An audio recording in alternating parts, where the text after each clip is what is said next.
Tudo bem? Meu nome é Bruno Sec, sou um engenheiro civil trabalhando hoje na G5 Instrumentos. Hoje eu queria explicar um pouquinho o conceito e a maneira de realizar a orçamentação de um dos nossos sensores, os inclinômetros. Normalmente as pessoas que buscam esse tipo de equipamento têm muita dúvida sobre como pedir isso. Então, eu queria explicar inicialmente o que é um inclinômetro, né? Os inclinômetros têm a sua construção baseada na verificação dos deslocamentos horizontais ou verticais maciços. Comumente é utilizado para verificar o deslocamento horizontal de qualquer maciço, pode ser de terra, de concreto, de rocha. O que ele consiste? Ele consiste na perfuração vertical de uma vertical qualquer, com um diâmetro de 100 milímetros ou 75 milímetros, e dentro dessa perfuração você instala uma tubulação específica para esse fim. É uma tubulação ranhurada, normalmente de 70 a 85 milímetros de diâmetro.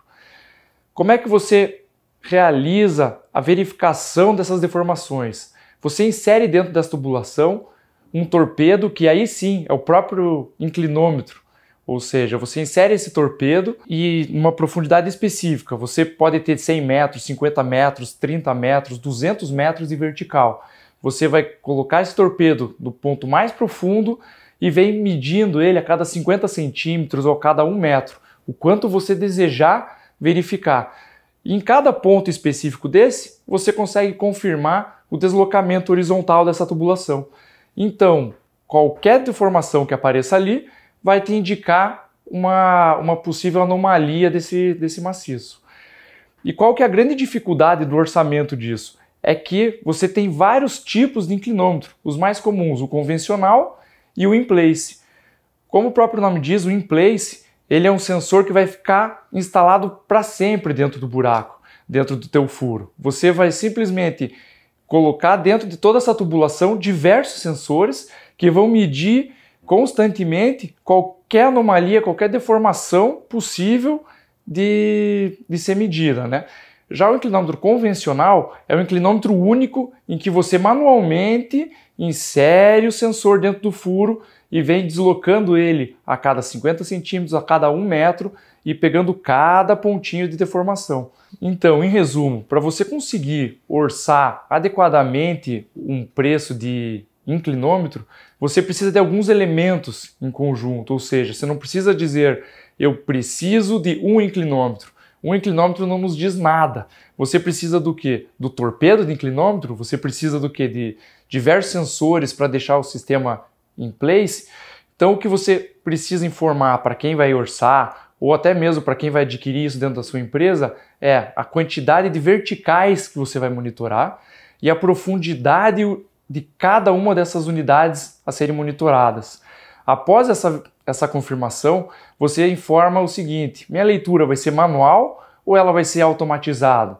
Não, minha leitura vai ser manual. Perfeito. Então você precisa simplesmente adquirir um sensor, que vai ser o sensor manual, em que você vai de ponto a ponto realizar a leitura. Ou seja, se você tiver 10 verticais instrumentadas com inclinômetro e for leitura manual, só precisa de um sensor, que você vai manualmente, ponto a ponto, até conseguir realizar toda a sua campanha de leitura. Caso você opte pelo sistema in-place, que está cada vez mais comum nesse nosso mercado, você precisa de informar diversas outras coisas.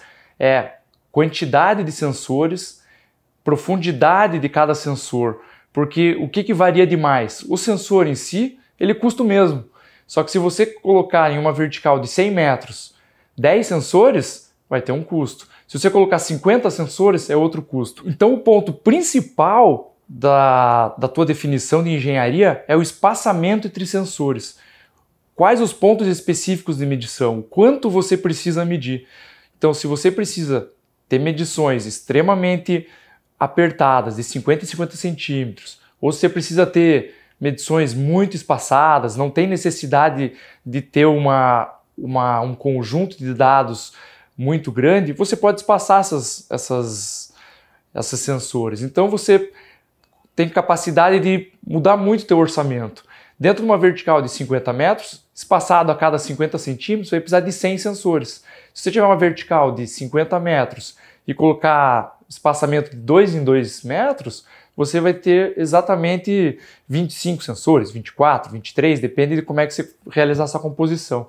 Então, os pontos principais para um orçamentista ou para um comprador é entender qual a sua solução técnica e qual que é o seu projeto. Não é simplesmente uma linha inclinômetro. Pessoal, sobre o inclinômetro era isso. Qualquer dúvida, estamos à disposição.